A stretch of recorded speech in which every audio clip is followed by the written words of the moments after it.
বাংলার DA case নিয়ে চূড়ান্ত আপডেট, রায় দেবে সুপ্রিম কোর্ট।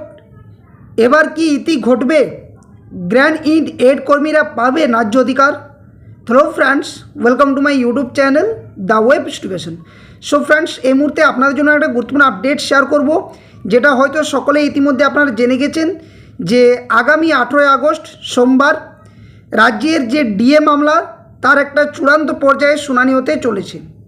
কারণ এখান থেকে রাজ্য সরকারের যে বর্তমান স্ট্যান্ড কী রয়েছে এবং দীর্ঘদিন ধরে চলে আসা এই যে ডিএ মামলা একটার পর একটা যেখানে শুনানি ঘটেছে, সেখানে দুটো রিপোর্ট পেশ হয়ে গেছে যে কমিটি গঠন করা হয়েছিল সুপ্রিম কোর্টের তরফ থেকে। তো তারই ভিত্তিতে একটা চূড়ান্ত পর্যায়ে কিন্তু শুনানি হতে চলেছে। তো সমস্ত আপডেটগুলো এক এক করে শেয়ার করব, কি তথ্য উঠে আসছে, শুনানি কত নম্বর সিলে রয়েছে, এখানে রাজ্য সরকারের কোন পর্যায়ের দিকে যেতে চলেছে এই বিষয়ে, গ্র্যান্ড ইন এড কর্মচারীরাই তাদের ন্যায্য অধিকার, যেটা এখনও পর্যন্ত তাদের বকেয়া ডিএ সংক্রান্ত একটুও সরকার তরফ থেকে কোনো সুরাহা মিলেনি, বা সুপ্রিম কোর্টে যে সমস্ত কেস ফাইলগুলো ঘটেছে সেখানেও যে রিপোর্ট সেখানেও কোনো তথ্য উঠে আসেনি। তো সমস্তটাই আলোচনা করছি ভিডিওর মধ্যে দিয়ে, শেষ পর্যন্ত দেখার চেষ্টা করুন। আর যারা চ্যানেল নতুন ভিউয়ার্স হয়েছেন এই ধরনের গুরুত্বপূর্ণ আপডেট নিউজ তথ্য পাওয়ার জন্য অবশ্যই বলবো চ্যানেলটি সাবস্ক্রাইব করে পাশে থাকা বেল নোটিফিকেশন করবেন। তো চলুন এক এক করে ডিটেলস আলোচনা করব। তো প্রথমত আপনাদের সুপ্রিম কোর্টের যে অ্যাপিলেটেড সাইট ডেলি যে লিস্টেড যেটা রয়েছে প্রথমত হিয়ারিং, সেটা আপনাদের একটু দেখিয়ে দিই। তো দেখুন, মামলাটা আপনারা সকলে জানেন যে যার ডায়েরি নাম্বার 21108/2026, যেটা হচ্ছে the state of West Bengal versus confederation of state government employees West Bengal. এটা হচ্ছে যে মামলাটা। এই মামলা এর আগে গত 6 তারিখে শুনানি হয় এবং তারপর আবার সেখানে যে রিপোর্ট পেশ করতে বলা হয় সুপ্রিম কোর্টের তরফ থেকে, যে দুইজন বিচারপতি ছিলেন, অনারেবল জাস্টিস সঞ্জয় কারোল এবং honourable mister justice Prashant Kumar Mishra. তো ওনারা কিন্তু এই বেঞ্চের শুনানিটা শুনবেন আবারও, এবং 18/8/2026 কোর্টের যে সিরিয়াল নাম্বার সেটা হচ্ছে 302 নম্বর সিরিয়ালে কিন্তু মামলাটি লিস্টেড রয়েছে। তো ডেলি যে কজ লিস্ট সেটা আপনাদের দেখাচ্ছি, তার আগে কিছু তথ্য আপনাদের সামনে একটু শেয়ার করার চেষ্টা করছি।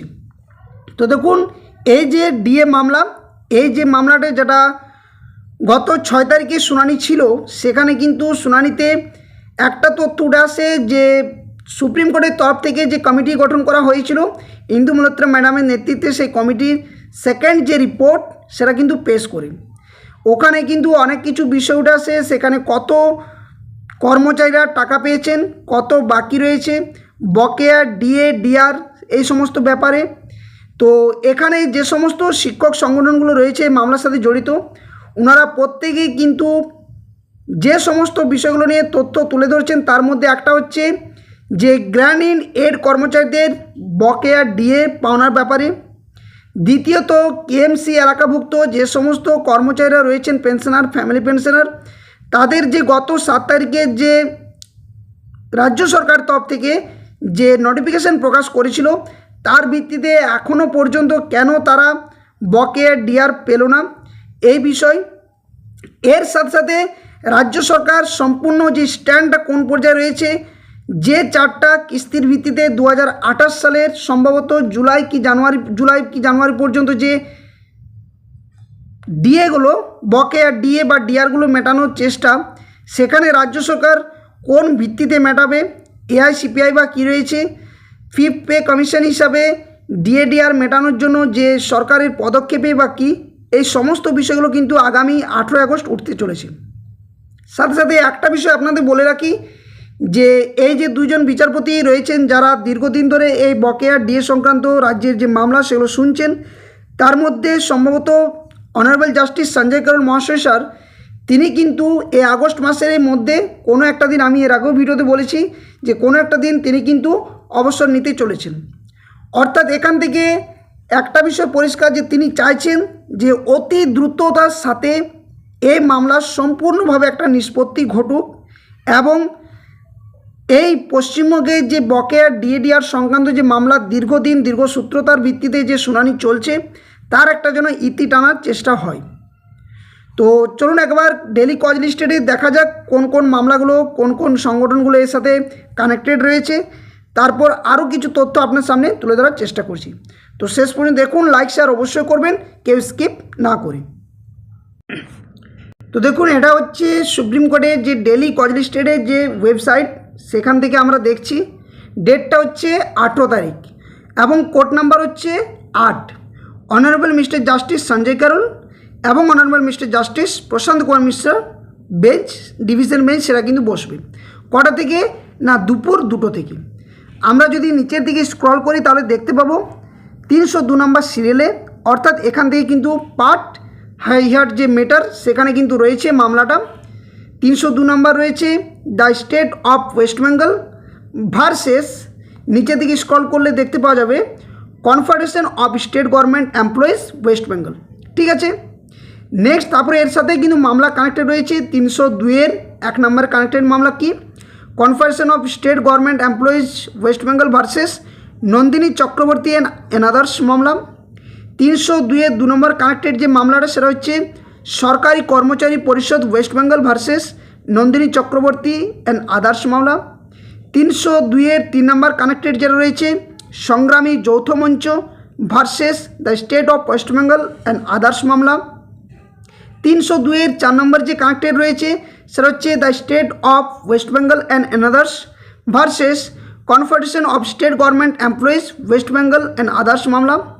302-এর 5 নম্বর যে কানেক্টেড রয়েছে মামলাটা সেটা হচ্ছে unity forum through it's convener Shri Debprasad Haldar versus Nandini Chakraborty and others মামলা।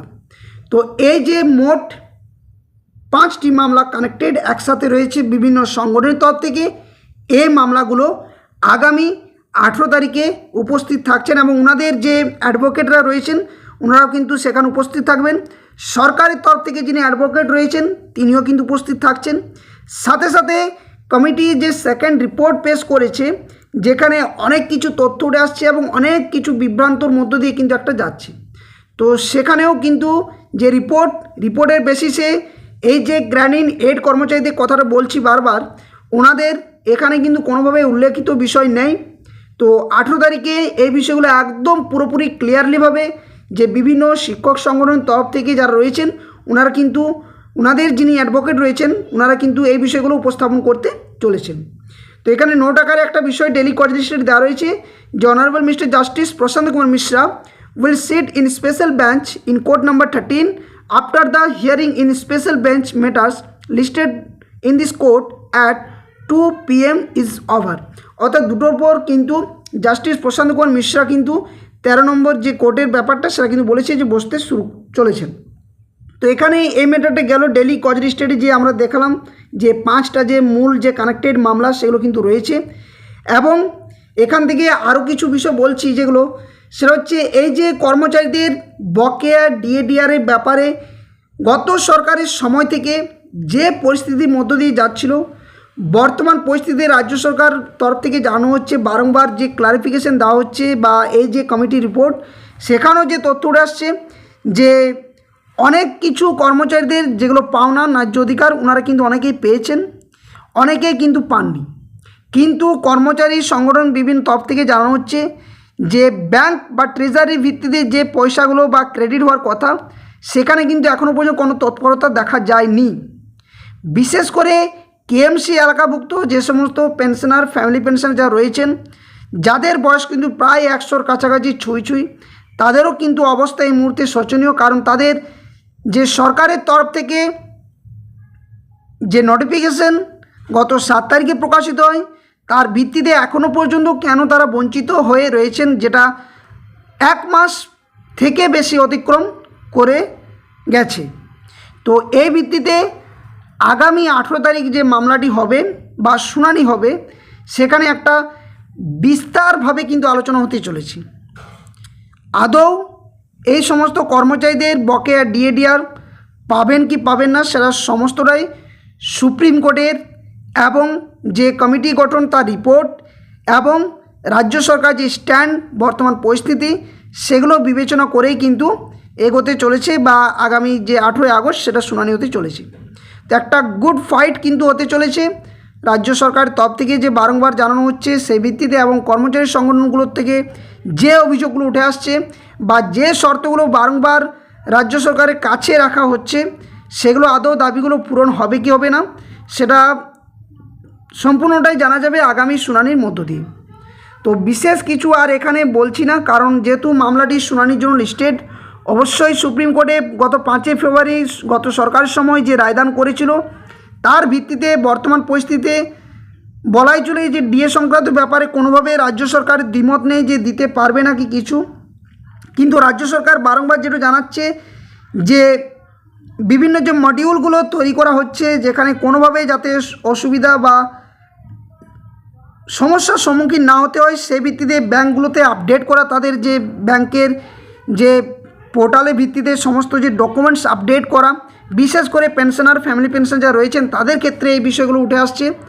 এবং যে গ্রামীণ এড কর্মচারীদের ব্যাপারটা বারংবার কিন্তু ধোঁয়াশার মধ্যে যেটা থাকছে সেটা কিন্তু রাজ্য সরকার তরফ থেকে মৌখিকভাবে জানানো হলেও কমিটি রিপোর্ট বা কোনো নোটিফিকেশন এখনও পর্যন্ত প্রকাশিত হয়নি। তো সবথেকে ভাইটাল বিষয় কিন্তু আগামী 18 তারিখ শুনানি, সেটা হচ্ছে গ্রামীণ এড কর্মচারীদের ব্যাপারটা, যেটা প্রত্যেক সংগঠনের তরফ থেকে জানানো হচ্ছে যে এটা কিন্তু অবশ্যই তোলা উচিত এবং উঠবে, যেখানে তাদের এখনও পর্যন্ত 1 টাকাও বকেয়া ডিএর ব্যাপারে খাতা খুলতে পারেনি, তাদের ব্যাপারে রাজ্য সরকার স্ট্যান্ড কোন পর্যায়ে রাখছে বা কমিটি রিপোর্ট আদৌ কি 3 নম্বর কমিটি রিপোর্ট পেশ হবে নাকি সেটা আলাদাভাবে কোন রাজ্য সরকার নোটিফিকেশন পাবলিশ করবে সেগুলো কিন্তু বোঝা যাবে। তো যাই হোক, ভিডিওটা বেশি লেন্দি করছি না, এই পর্যন্ত থাক। পরবর্তী আপডেট অবশ্যই আপনাদের কিছু এলে অফিসিয়ালিভাবে জানানোর চেষ্টা করা হবে এবং আগামী 18 তারিখ যে শুনানি হচ্ছে আশা করছি আপনাদের ন্যায্য অধিকার, আপনাদের পাওনা, দীর্ঘদিনের যে অপেক্ষা, দীর্ঘদিনের যে বঞ্চনা সেটা আপনাদের কাছে যাতে খুব দ্রুত আসে সে অপেক্ষায় থাকলাম। তো আপডেট পরবর্তী 18 তারিখ আপনাদের সামনে অবশ্যই তুলে ধরবো। এর আগেও বিভিন্ন সময় আপনাদের পাশে থেকেছি, আপনারাও চ্যানেলের পাশে থেকেছেন। ডিএ সংক্রান্ত সমস্ত আপডেটগুলো আপনার সামনে যথাসময়ে সঠিকভাবে বিভ্রান্তমূলক না করে সঠিক তথ্য দেওয়ার চেষ্টা করব। তো ধন্যবাদ, জয় হিন্দ, সকলে সুস্থ থাকবেন, ভালো থাকবেন। পরবর্তী আপডেট পাওয়ার জন্য অবশ্যই চ্যানেলের পাশে থাকবেন। জয় হিন্দ।